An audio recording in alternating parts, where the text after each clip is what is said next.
From robot cabin crew to regenerative travel experiences, innovation is breathing new life into the tourism sector, and profits are predicted to soar. Welcome to The Exchange from our studio here in Doha. Coming up on this episode, CEO and founder of the tourism space, Tina O'Dwyer, shares her thoughts on the rising popularity of regenerative tourism and its impact on the future of the industry. And Chief Commercial Officer of Qatar Airways, Thierry Antinori, gives us a glimpse into the future of air travel. Now, a recent report by the World Economic Forum indicates that the future of tourism will be driven by technological innovation and big changes to the way tourists want to experience new destinations when they travel. Well, one of the biggest emerging trends is a shift from traditional tourism focused on consumption to regenerative tourism, an approach where companies focus on creating a positive impact on local communities and the environment. And as tastes change, analysts are predicting that revenues across the sector will continue to rise. According to Statista, a leading online statistics portal, the tourism market as a whole is predicted to reach $916 billion of sales this year and grow annually at a rate of 3.9%, resulting in a market value of $1.1 trillion by 2029. Well, like so many other industries, artificial intelligence continues to transform the tourism sector. Innovations like biometrics at check-in desks and even robot assistants are popping up at airports all over the world. Recent analysis by software engineering firm EPAM predicts that tourism-specific AI will be worth $1.2 billion by 2026. Technological advancements are changing attitudes and putting the travel sector firmly back on track. Now, Tina O'Dwyer is CEO and co-founder of the tourism space, specialists in helping companies to develop regenerative tourism practices. I asked her how far new attitudes to travel might ultimately change people, communities, and the planet.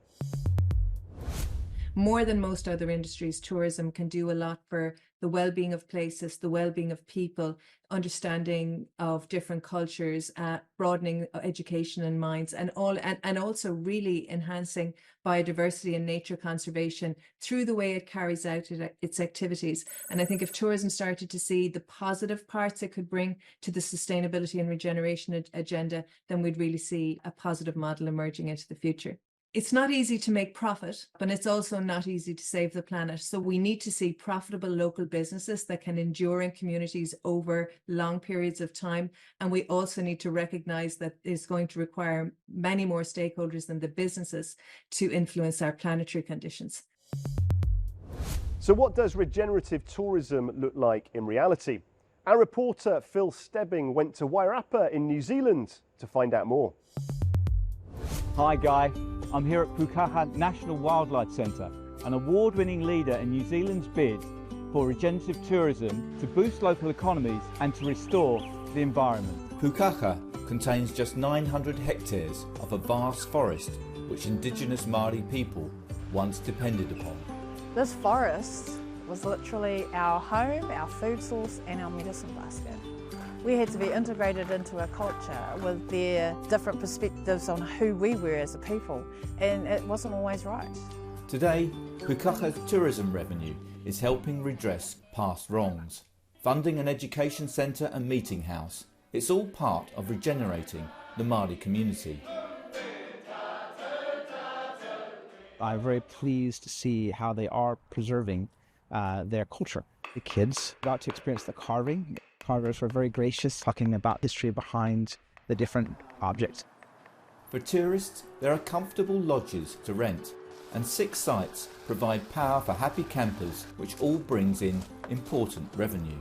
I know the money that I'm spending here is all going towards the regeneration of this forest and the stories that are being told about the tribes that live in this area and the importance of this amazing place. Unlike other tourist businesses, Pukaha is not just focused on profit margins. We're not about just ensuring that the visitor numbers are coming through in large quantities. When we talk about regenerative tourism, we're trying to revitalise us as a people. It's about telling the stories. Regenerative tourism then is partly about people before profits. But what about the very biggest travel brands? How are they planning to reshape the future of the sector? Thierry Antonori is the Chief Commercial Officer of Qatar Airways. They recently retained their crown as Skytrax Airline of the Year. I sat down with Thierry here in Doha and I asked him to explain what the future has in store for travel and tourism. I think the customer is looking for convenient and efficient and value for money solutions in each segment. The customer has a very bright future, will drive a lot of improvement in the customer experience. It's already the case today, but the biometrics, for instance, will considerably improve the customer experience at the airports. I think the artificial intelligence will generate better content for the customer. Qatar Airways, we are very focused on that. We have the first digital human cabin crew named Sama. We showcase our cabins with this new technology. You will get more and more relevant, personalized offer for you, fitting your needs, fitting the needs of your families. That's what the customer can expect. Now it's time for our regular feature, Business in 60 Seconds. Start the clock. Celtic plc is preparing to announce its full year 2024 earnings release. The world famous Scottish football club is currently working on redeveloping its Barrowfield training ground, aiming to create a top facility for youth and women's football. Construction is now underway after a long planning process. Investors will be interested to see how this project will affect its financial results in the coming year. British clothing and home products retailer Next plc is preparing to announce its half-year 24 earnings. The company is continuing its international expansion and is negotiating franchise and license partnerships across Asia. Toys R Us ANZ Limited, the Australian and New Zealand branch of the toy retailer, is set to announce its full year 2024 results. After exiting the UK market and transferring all assets to TrueKids, the company is now focused on strengthening its presence in Australia. Investors will be eager to see how this move will drive growth in the Australian market. As we look to the future of tourism, AI is transforming how we travel, while regenerative practices ensure we do it responsibly. Together, they're creating a new era of tourism that benefits both us and the planet, where technology and care for the environment go hand in hand. Well, that's all we have time for on this edition of the show. Thank you for watching. Please do check out euronews.com for all your latest business news, and join us again next time on The Exchange.